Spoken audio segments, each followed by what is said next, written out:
Hey, what's going on, everybody? Navid is here. I'm a lifestyle entrepreneur and creator of Virtual Summit Mastery, and we help people just like you exponentially grow your email list, influence, and revenue. And for this session, I'm really excited to dive into something I know many of you will be interested in, and that's how to extract the maximum dollar value, even if you have kind of a small email list. And we're kind of gonna do this as a case study, kind of going behind the scenes of how my guest today, she built a 7-figure business from a tiny list, and her name is Stoian, and she's kind of amazing at what she does. She does a lot of different things. She's a digital marketing expert and coach, and she is now making her mark on the internet as an executive partner at ClickFunnels, and also she's there as the VP of marketing, and she's also the co-founder of two very popular brands, Funnel Gorgeous and Create Your Laptop Life. And I've seen her around for a long time. I'm so glad we could do this and kind of dive into her story a little bit and provide some actionable tips and strategy for you guys so you can implement this even if you have a small list here. So yeah, really excited to dive in. Well, warm welcome, Julie. Yeah, thank you so much for having me. I remember watching your summit, years ago and thinking, oh, it'd be so cool to be on that summit. So I'm really glad to be here.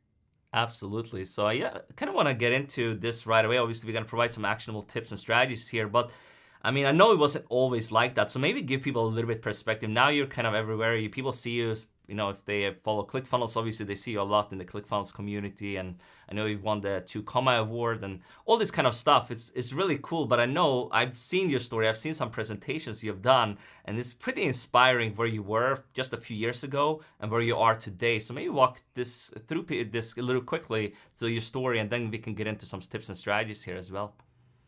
Yeah. So I started as a freelancer back in the day when I needed money quickly. I was getting divorced. I had 3 children. I found myself pregnant. Like I found out I was pregnant maybe 4 or 5 weeks into my divorce. So it was just really stressful. And I had been a blogger. I had done some WordPress design. I decided to go into the freelancer agency model, really focusing on sales funnels, Facebook ads, things like that. I knew there was more money there. And so as I went along, I documented. I was always a really good writer, blogger. So I would write to my list. I would show people what I was doing. I would really publish along the way, and I started to amass a small following. And as time went on, I started to release my own passive income products.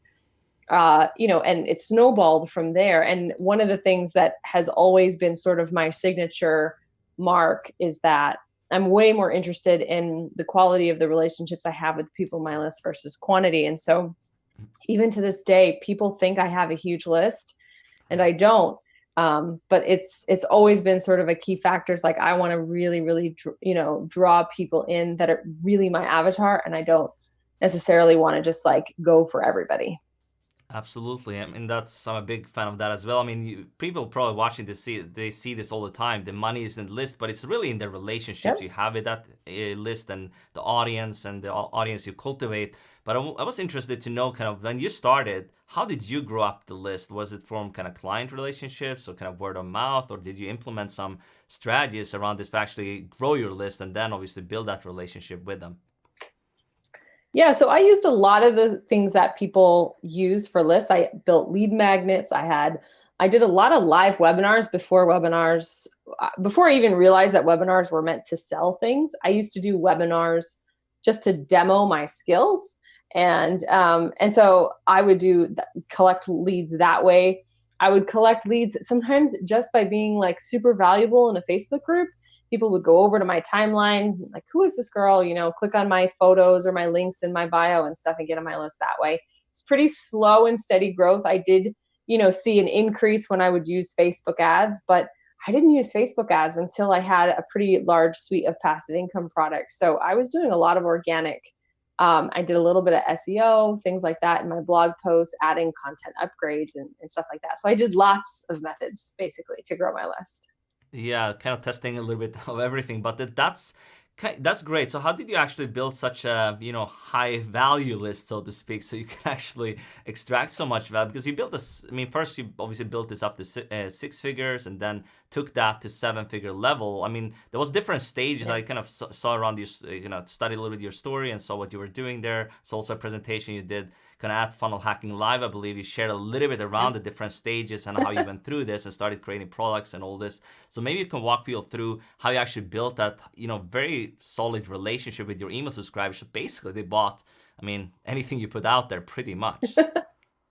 Yeah, so that is a combination of really good copy and nurturing your list, and also creating valuable products that over deliver. So the first thing is, you have to have a good product, and you have to have a product that delivers what you set the expectation for on the sales page. So I started out with that, and so what that did was it just grew trust really quickly. And then the other thing I did is that I always made a commitment that I was going to write to my list whether I had something to sell or not.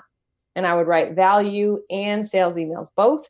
I would write to them as if I was speaking to one person, and I'd always encourage them to reply to me. And so I started to get lots of replies, not realizing that that is probably the number one signature marker that, something like Gmail is looking for when it comes to deliverability. So my deliverability was always really high because my emails would be responded to, clicked on, all that kind of stuff. People would say, I'm just waiting for your emails. My emails became a piece of content, not just like a message that like sends people off to somewhere else. And so I grew a reputation. People now get on my list with no lead magnet. They don't even care. They just like, how do I opt in so that I can get your emails? And so that was a real key feature of how I got people to pay attention to my email, so that when I did have something to sell, they were there and waiting.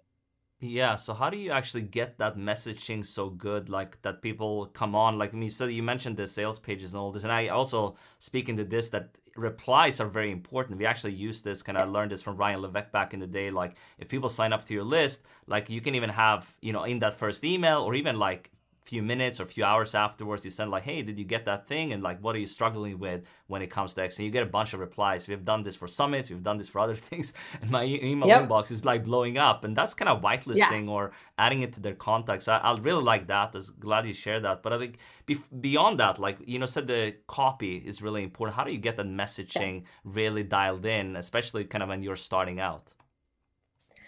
Well, I think you think about the emails that you open, the ones that come from friends or family that you always open, right? And if you think about an email and you think, I just need them to read the next line. So the very first line, that's the most important line, is the subject line. And so you want to write a subject line that they're going to want to click on. The second most important line is the pre-header line, the line that basically some email service providers allow you to create a pre-header. Other email service providers just take the first line of the email as the pre-header. So if your first line is, hey, hey, Julie, hope you're having a great day today, there's nothing curious about that. So you want to make sure that all of your emails either have a custom pre-header or make that first line really curious, because when you open up your email, those first 6 or 7 words, lots of people forget about those words. And so that was the second thing. I was like, make sure they want to read the subject line, make sure they want to read the pre-header, and then start in the middle of the drama. Start at the point of like the high point of interest. And then if you have to go backwards and give context, then you know what, so be it. Like, that's fine. But that way it causes them to read the next line and the next line. And once they're like 5 or 6 lines in, now they're sold. Now you can wrap the lesson. And then of course have a really strong call to action, even if it's just asking them to reply or wait for an email tomorrow or go on social. It doesn't have to be a sale. Sure. How do you have any examples of this? Recent ones can be also past ones you've done, like in terms of like subject lines and like, I know the pre-header I've seen, like in my search, I use Active Campaign also. I'm not sure if ConvertKit got it, but I saw Actionetics of ClickFunnels. They also have this. I don't think ConvertKit does. So I just make sure the first line in the email is really, really good. Okay, got it. Yeah, but do you have any examples of what you've done recently for kind of subject lines, pre-headers, or anything like this that worked well for you? Yeah, well, it's funny. Short subject lines work really well, but also clear subject lines work well too. I know we're always going for the curiosity and the clickbait and stuff like that. I did an email the other day that did really, really well. So, we know that 20% is like an open rate. So if you have a larger list and you're getting over 20% open rate on a larger list, like, you're kicking butt. And I wrote a email called In Defense of Controversial Facebook Ad Advice. And I had a 4.4% click rate on that, which was very, very good, and close to 30% open rate to a list of about 30,000. Wow, that's pretty awesome for sure. I mean, the open rates are Yeah. kind of going down, so you have to kind of complement that with other methods and kind of being omnipresent around different platforms and stuff Yeah. like that. But if you have a good list, obviously, it's kind of, I feel in my list at least, I mean, although the open rates might have gone down a few years ago, I feel that the people who really want to see my emails, they're still opening my emails and they're still buying from me. They're still buying the offers you put out there. So I don't really see kind of the revenue going down. All the open rates might be going down as well. But so Yeah. can you walk us through a little bit how kind of this played in for products and stuff you offer? So you said, I mean, you built first up to kind of the six-figure level of business, and I mean that was more like for the freelancer side, I think, and then you added kind of more courses and products. And can you kind of walk through this transition, how you actually offered things via email, and so people kind of, you built that relationship when you signed up and stuff like that? What was that? What was that like? Yeah. Well, so as a freelancer, you're usually front loaded with a lot of client work, so it's hard to publish. It's really hard. So I just tried to kill two birds with one stone. I would just document what I was doing, write about it, and I had a super small list when I was a freelancer. I mean, it was like maybe 2,000 people. And so then when I released passive income products, I still Create Your Laptop Life was the first product. I think at the time we were at like, I was at maybe at like 3,000 people on my list. I mean, really, really not, not a lot of people at all. And so, you know, once I would say the big launch I had, the first six-figure launch I had as a passive income producer was in early 2017. There's a couple things I did. Number one, I used my email list to create so much pressure for the actual product that by the time I opened the doors, I had $150,000 worth of customers waiting. And I did that through what I call an FAQ series. Like, it was basically a frequently asked questions series about the topic that I was selling my course on. And at the top of the email, I would say what the question was, I would answer the question, and then I would tell them at the bottom what tomorrow's question.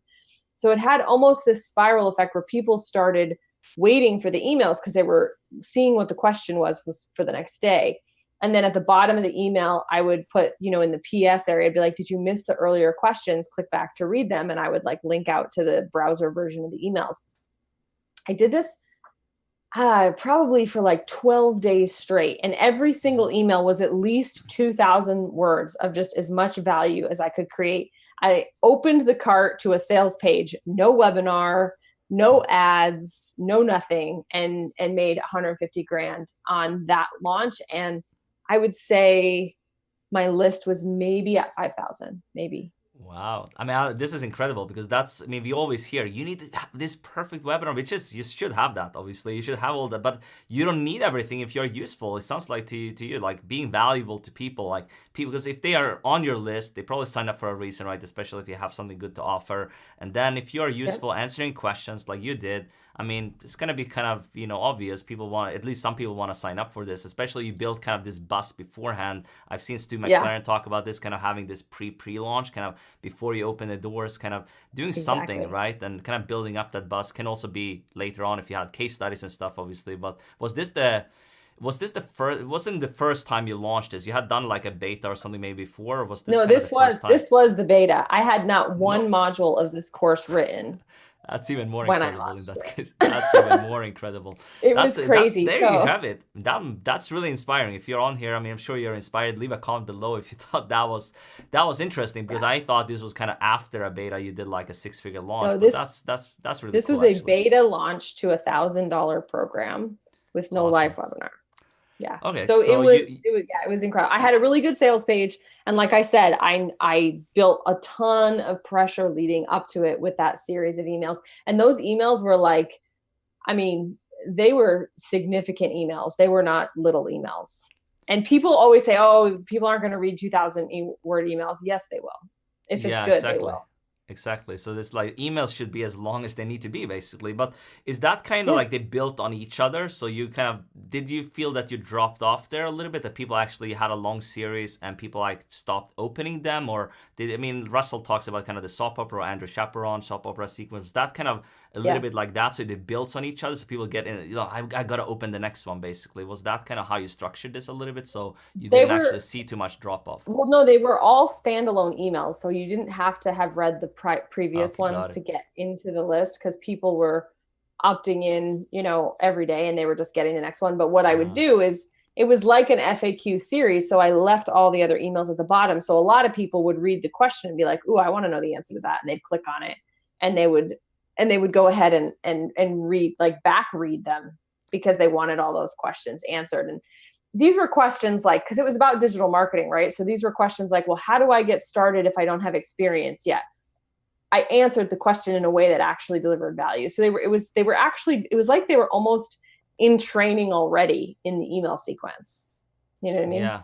Yeah, for sure. I mean, that's awesome. So before you even got to that stage, had you done surveys and stuff? So you actually knew 100% this is what my audience wants, obviously, because you named it Create Yeah. Your Laptop Life, which I mean could be related to many things, right? So how did you know? How did you actually settle on that? I mean, now you're kind of doing this with. I think you're doing this one a little bit with ClickFunnels as well, and kind of. But that was your 100% your own brand, and now you're kind of working with them a little bit. I've seen kind of some ads around a different thing. You kind of reposition it a little bit now these days.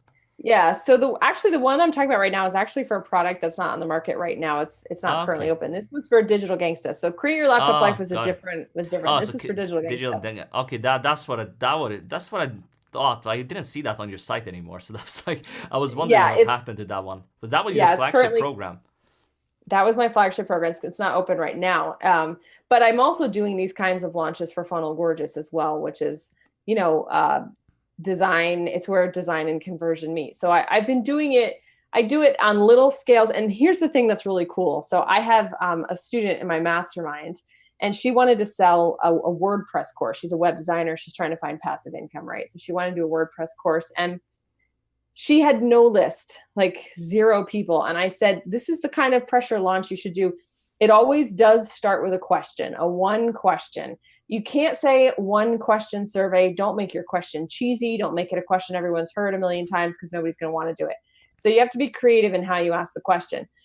But she did it, and she built her list to, I believe there were 300 people, and I think she sold 80 units out of 300 people after doing this launch. So you don't have to wait for 5,000 people. If you do this right, you can have a very, very small list, and you can still get that market validation for that product that you want to sell through your list. And that's what I recommend people do. I had Yeah. another guy do the same thing, build to 1,000, use it, do a beta launch, get market validation, and then turn it into an evergreen product that you sell year round. For sure, it's so important also when this is the first thing, right? I mean, in your case, you did a great launch. You did like 100, was the total revenue about It was 150,000? 150, and then 150. it ended up doing a million eventually. Yeah. Yeah, that's awesome. So you did that, but that's kind of just the first step, right? You getting the people in, then the hard work kind of begins. A lot of people they think it's just about enrolling people. I know you care about your students. I care about my students, right? You want to get them results. So what started there to actually get the bus going for this, so you actually could take that from kind of this, I mean, initial 6-figure launch all the way up to kind of the 7-figure level with a fairly small email list, although you grew it a little bit since then, obviously to 20, Yeah. 30,000 now. So Yeah. what did you do there? I just crossed 30,000 on my email list, and I have no active lead magnets. So That's awesome. I'm pretty proud of that. Absolutely. So the question, okay, so basically what I did was I turned it into an evergreen funnel. So it was an automated webinar, and I did use Facebook ad traffic. But what I did also was I took the top clicked on opened emails from that live launch, and I worked them into the automated sequence. And that's one thing that I tell people all the time. Don't just go write an automated sequence and think it's going to convert. Like, test those in the wild first. Test them on your email list before just so that you know that they convert before you go sticking them in an automated sequence. So That's what I did. Was I took the best emails and turned that into an automated sequence that was attached to an evergreen webinar. That's awesome. And what do you do to the customers? Obviously, you get customers, they're paying, let's say, $1,000 or whatever that price was. And then, like, how do you extract even more value from them? Obviously, adding more, you obviously get them results in some way. That's obviously kind of number one when they have joined the program. But let's say you're promoting other things to them, other products or affiliate offers and stuff like that. That's kind of, I see, like, that, especially when you have a small list, you're going to get people to buy over and over again from you. That's kind of the key here. And a lot of people, they don't do this, and a lot of people talk about you need to have membership sites and stuff like recurring revenue, which is great, but any other ways kind of how you can get people to kind of become repeat buyers of your stuff? How did you do that? Because I assume that's what happened as well. Yeah, so I do have a continuity in Create Your Laptop Life. So if they wanted to continue to get coaching with me, they could sign on that way. I also did a lot of affiliate marketing for ClickFunnels. So they were naturally buying software. I didn't have software, but ClickFunnels had software that matched the marketing. So I would always offer really awesome bonuses. And so this was a nice way. They were buying from ClickFunnels and getting value from me, right? And so and then I was also getting affiliate commission. And then I added a high-end program, which allowed me, because once I had that high-end program, it was a 12,000. It started at 12,000. It's now 18,000. Mastermind. I got 60 people enrolled in the first year at the $12,000 price point, and have maintained steady membership. It's now a year and a half. It's now at 18. So that amount of cash has enabled me to, like, that really has been kind of the foundation of my business model and where the bulk of my income comes from, which allows me to then be generous at the lower end where people need more help and ascend them up.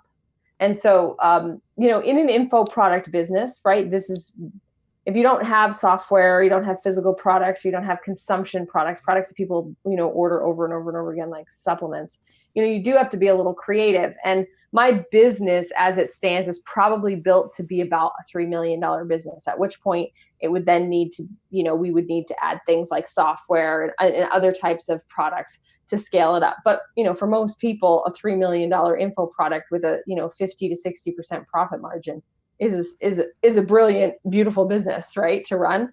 And so that's absolutely kind of how I built it.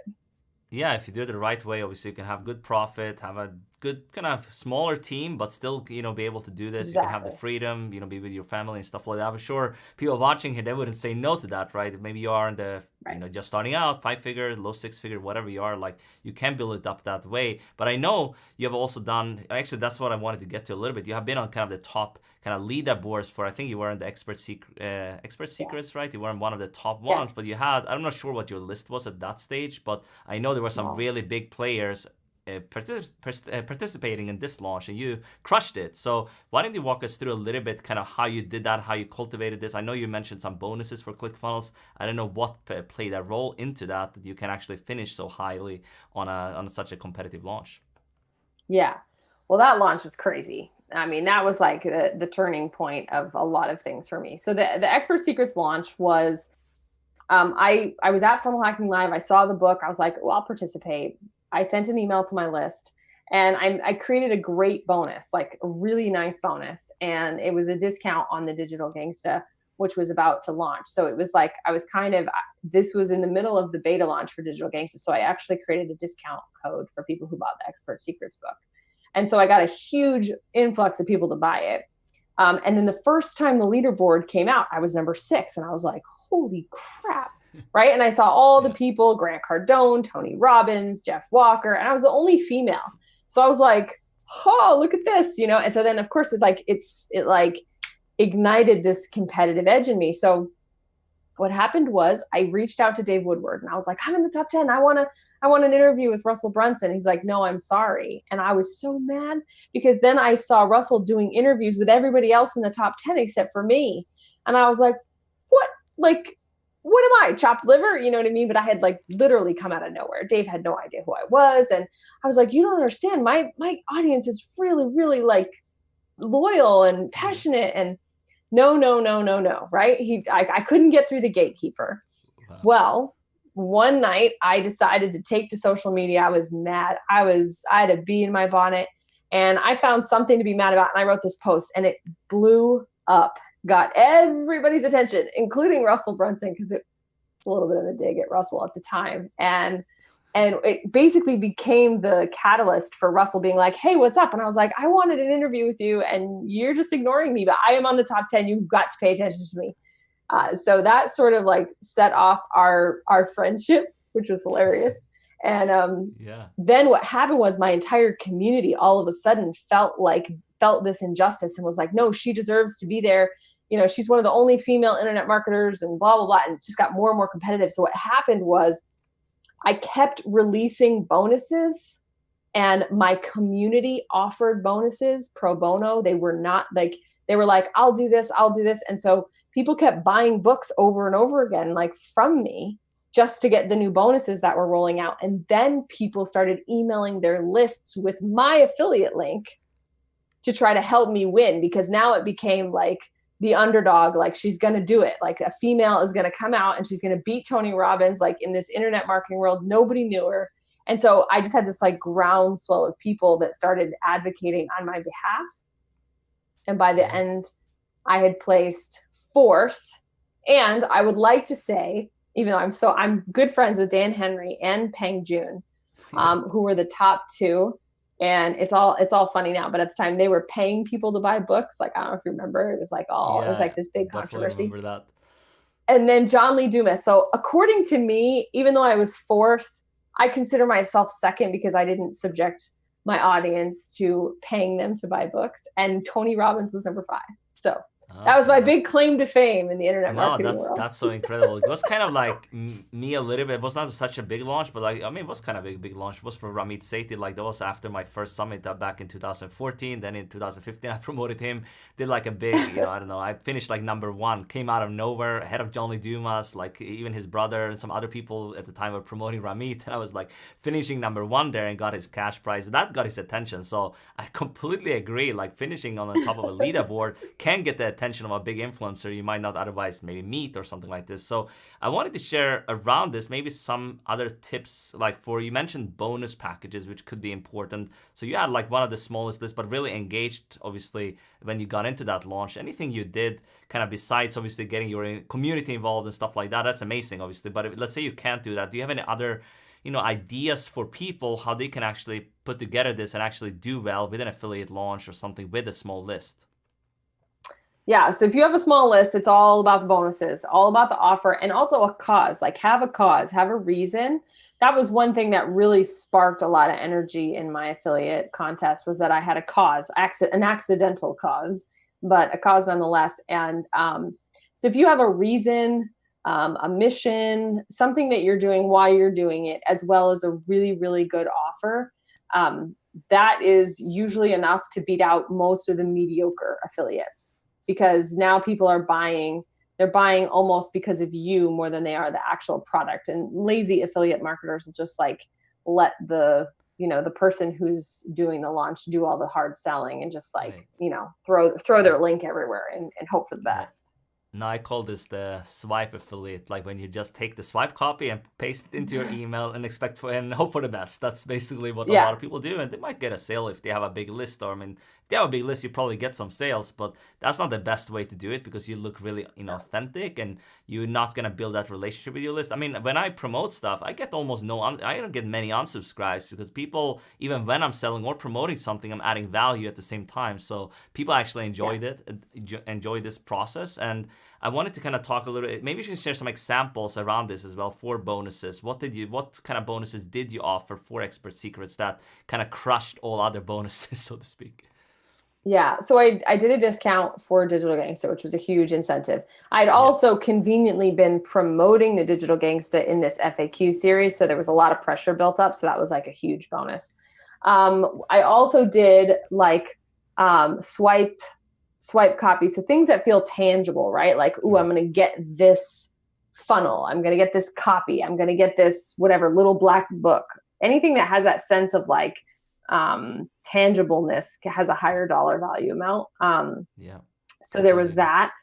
And also tickets to live events have a very high perceived value. You'll see people like Stephen Larson doing this in the ClickFunnels affiliate world. He'll offer, hey, buy under my list and you'll get a ticket to my live event. So those are 3 probably really good affiliate bonuses that I would say. Discounts on courses that already have a lot of credibility, live events, and of course, master classes and trainings and stuff, but Sure. also the swipe files that have that tangible feeling. Absolutely. I mean, something that works for me is that when you have something that kind of complements what the affiliate offer is, I think that's really powerful, because otherwise it just feels like a stack and no value in it. But I think like what you said with kind of funnels or kind of templates and stuff like that, or email templates, automation, stuff like that, and you can obviously do a lot of this if you're using ClickFunnels or other tools. Especially ClickFunnels is really easy with the share funnels. I love that feature myself, and that's really cool. Yeah. And with other tools like ActiveCampaign or ConvertKit, you can have like share automations. Even Actionetics, I think, has that as well. So you can kind of share automations and give people basically the templates, and then they can just import this and they have basically that going for themselves. I think that has a very high dollar value, and I think I've done events like masterminds and stuff myself, and that worked pretty well. It's just kind of, you gotta make sure you can deliver on that too, obviously, if you decide to do that. For sure. It's quite time consuming. You gotta make sure you can actually get the numbers so it's actually justified to do an event like that. So, and that's awesome. There's some great tips around affiliate marketing. And obviously,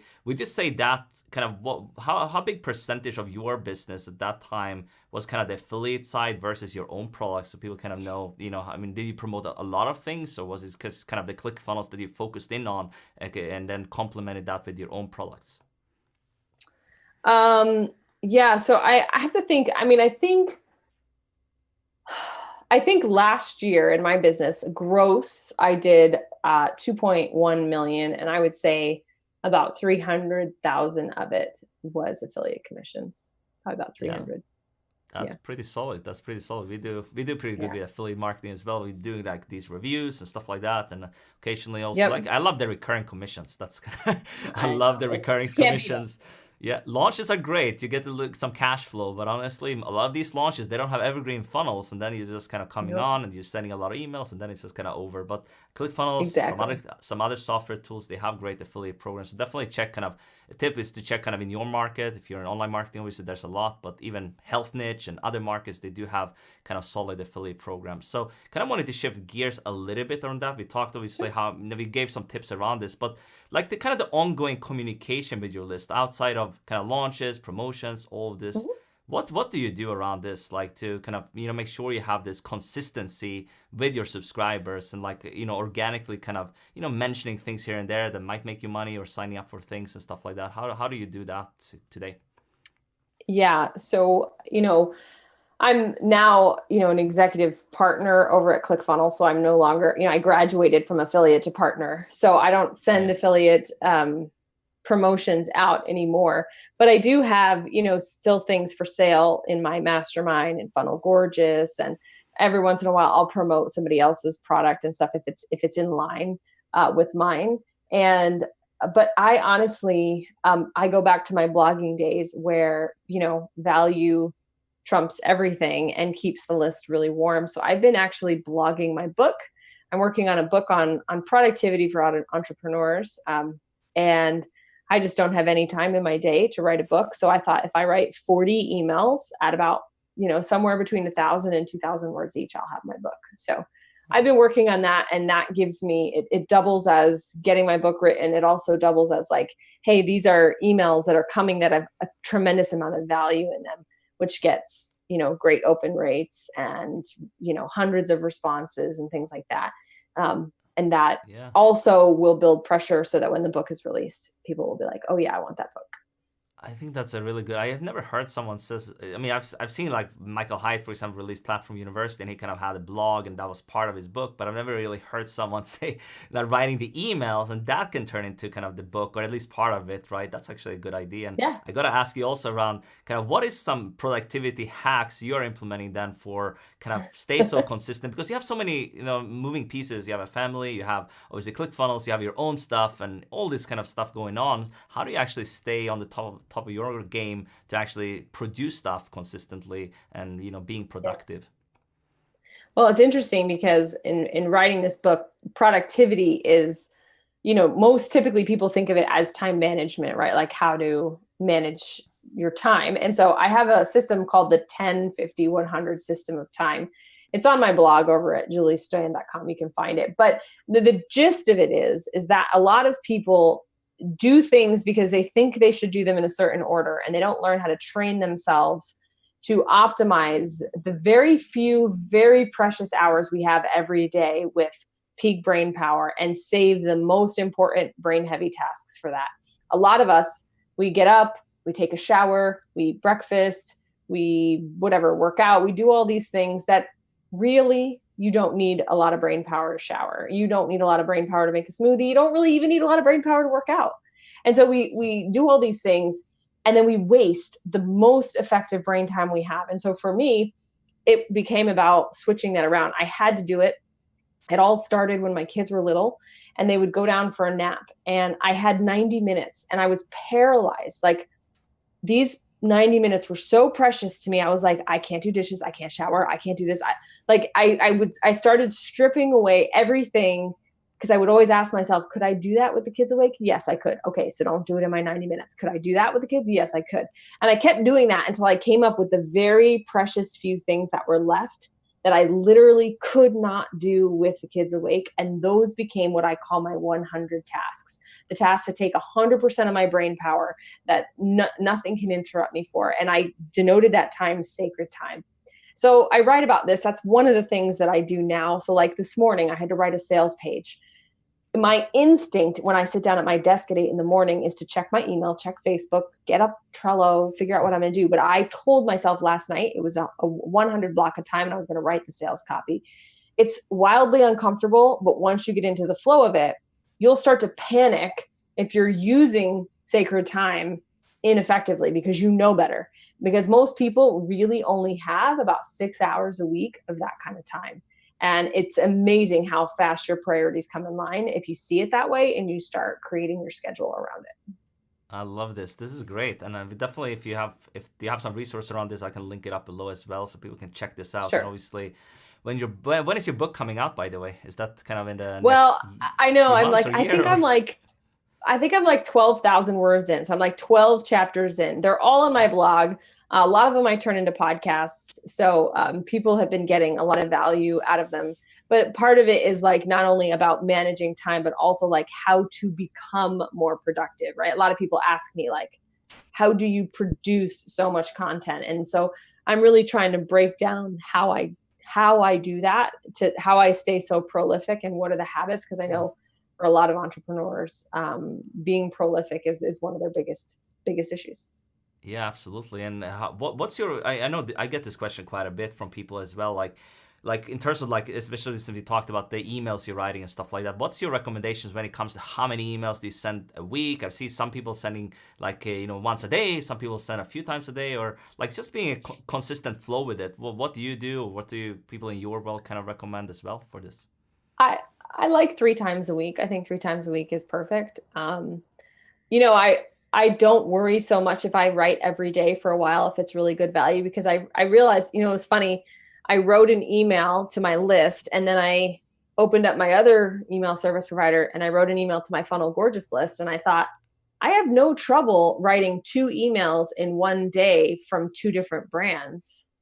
Yeah. Right. That doesn't bother me, because I know they're going to get emails from all the brands. And so it cured me of this disease of like, oh, what if they don't want to hear from me? Because I was like, they're going to hear from 8,000 other people. It might as well be me, right? Exactly. Like, they're going to get 75 emails from probably a lot of BS marketers anyway. I might as well like stake my claim there. And then I got over it. I love this. This is such a great way to think about it. If you're like have a limiting belief watching this, and like think about how many emails the same people you probably already talking to will be getting a day. I'm not talking about like you should spam them or anything. Of course not. You should add value to them, but still they will see other emails in their inbox, and it might as well be you, right? So you can be show up there, and 3 times a week. I mean, it's just kind of what's the most important task. This kind of comes down to what you were talking about, Julie. Like really, like if that's really important for you and will drive revenue for you, I assume it will if you focus on email marketing, obviously, then sit down there and write your email. And then you can also add this which I've seen people do, and I do this as well,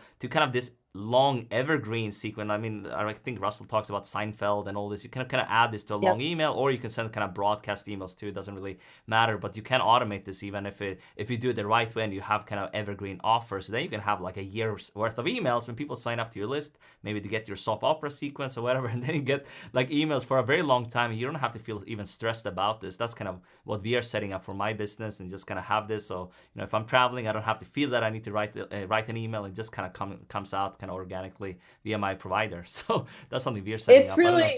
It's really the most revenue generating activity you can do in your business. One of the most. In fact, for Funnel Gorgeous, we went a very long, almost a year without a welcome sequence. And I was like, why I'm like, I know better. And so I wrote one. And of course, within the first week, it made us several $1,000s. And I was like, why? Like, why did I do that? So if you have a list of products and you are not writing to your list, like, there is nothing else that is more important than communicating with your customer. Like, you can't convince me there's anything more important. And so it should be the number one thing that you do in your business. Absolutely. And also, like, when people, it's like, first they sign up to your list, you're going to communicate with them, then they become a customer, you're going to have some kind of sequence for them as well, so you can have nurture them as well, and then you can obviously upsell them to other things eventually, during that sequence. I mean, it can be all kind of organically. I don't know why people are not doing this more. Maybe it's because they think it's going to take all this time, but it's just kind of sitting down, focusing in on it and getting it done. And you have this, you can even write 1 email a day, 2 emails a day, whatever it is, or a few a week at least. And then you have this sequence. It doesn't have to take too much time. So I've been, not doing this like before. Like, I started doing this like a year ago, like really going down to all our products and what we offer and just providing these sequences first when they opt in and then when they become a customer. And that obviously drives a lot more revenue for my business. So that's pretty powerful. So yeah, really enjoyed what we talked about. I think people got a lot of tips out of this, like different things you can do and extract the maximum dollar value on a small list as well. And Julie, where can people connect more with you? Where do you want people to go and check what you have to offer out? Yeah. So I think, right now, probably the best place, I have 2 places. One is my website, juliastoian.com. So it's spelled STOIAN.com. It's 3 vowels. It doesn't exist in English. It's Romanian. Everyone's like, wait, what? So that's my name. So you can go to my website. I've got all my blog posts there. I've got access to my mastermind stuff, all that. The other place where I'm pretty active right now is at funnelgorgeous.com. Just spell the word gorgeous out. And I do, we do sales funnel design and conversion, where design and conversion sort of meet. And so that is my other brand where you can go check out all the things I'm doing. Amazing. I will link up all that below here so you can check out everything Julie has to offer out. And do you have any other final words of wisdom before we say goodbye here, Julie? Yeah, I would just remind yourself that your email list, imagine your email list in real life. Whenever you send an email, my email list is 30,000, which would mean I stand in a baseball stadium and speak to every single human in that stadium. I mean, that's really what I have. And so even small lists, 100 people, 200 people, 500 people. I just spoke at an event with 500 people. It is a big room and there are a lot of humans there. So there's a tremendous amount of power in an email list. And I know everyone says email's dead. It's a load of crap. It's not true. And so just remember that even those small lists are a lot of humans. Yeah, absolutely. Well said. And yeah, as I said, we'll link up everything below here as well. And leave your biggest takeaway below here. What, something Julie said, something you will implement in your business. I'd love to hear from you as well here. And I'll talk to you guys very soon in the next session. Talk to you soon. Bye-bye. Bye.